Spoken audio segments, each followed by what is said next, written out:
হাতে সময় থাকে পরীক্ষা দিতে গিয়ে কিভাবে নকল করতে হয় সেটা একটু ভালো করে দিয়ে এই ভাইয়ের দ্বারা শিখতে পারবেন। দেখুন মাস্টারকে কিভাবে বোকা বানালো, সে নকল খুঁজে পাচ্ছে না। এটা দ্বারা বোঝা যাচ্ছে যে পরিবারের যদি সবাই চোর হয় তাহলে ওই পরিবারকে কি একজন সামলাতে পারে? কখনোই না।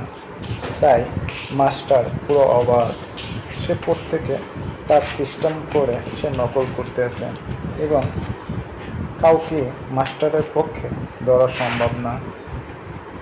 চুরি করলেও কিছু টেকনিক্যাল বুদ্ধি আছে, এই টেকনিক দ্বারা বুদ্ধি দ্বারা চুরি করে, যা চোরকে ধরা খুব অসম্ভব,